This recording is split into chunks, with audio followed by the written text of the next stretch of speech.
Uttar Pradesh BJP में जारी टकराव अब सड़क पर आ गया है। पार्टी के दो बड़े नेताओं में राज्य की बदहाल स्थिति पर तीखी बहस शुरू हुई, जो आगे झड़प में बदल गई। मामला इतना आगे तक पहुंच गया कि विधायक बृजभूषण ने मंत्री स्वतंत्र देव सिंह को बंधक बना लिया। वहीं बीजेपी के अंदर शुरू हुई इस खींचतान पर सपा प्रमुख अखिलेश यादव की प्रतिक्रिया भी सामने आई है।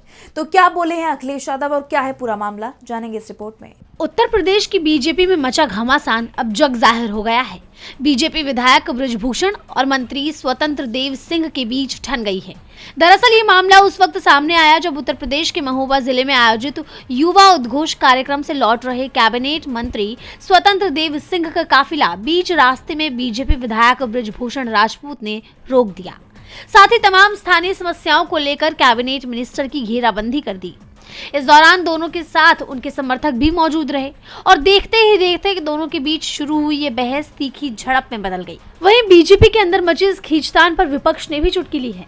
सपा प्रमुख अखिलेश यादव ने इसे लेकर एक्स पर पोस्ट किया कि महासमाचार, स्वतंत्र बने बंधक।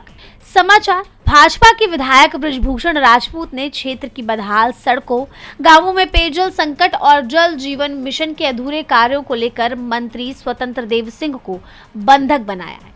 यही नहीं, इस पूरे विवाद को लेकर अखिलेश यादव ने अपनी बात रखते हुए कहा कि हमने तो पहले ही कहा था कि भाजपा के डबल इंजन ही नहीं, डिब्बे भी आपस में टकरा रहे हैं।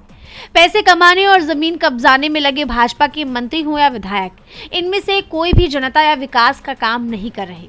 इसीलिए जनता के गुस्से से बचने के लिए वो एक दूसरे पर दोषारोपण कर रहे हैं। भाजपा के ही विधायक द्वारा अपनी ही पार्टी की सरकार के मंत्री को बंधक बनाना दिखाता है कि भाजपा सरकार के विधायक अब अगले चुनाव में हारने वाले हैं। वैसे ये ना सोचा जाए कि ये दोनों के बीच की ही लड़ाई है। दरअसल ये तो केवल सैंपल या कहीं नमूना है। हर विधानसभा क्षेत्र में यही हाल है। इस बार भाजपा को चुनाव लड़ने के लिए प्रत्याशी ही नहीं मिलेंगे। भाजपा की सत्ता पटरी से उतर गई है।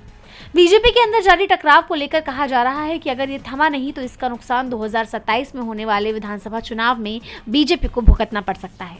देखना होगा कि विवाद अब कहां जाकर थमता है। डीबी लाइव की रिपोर्ट।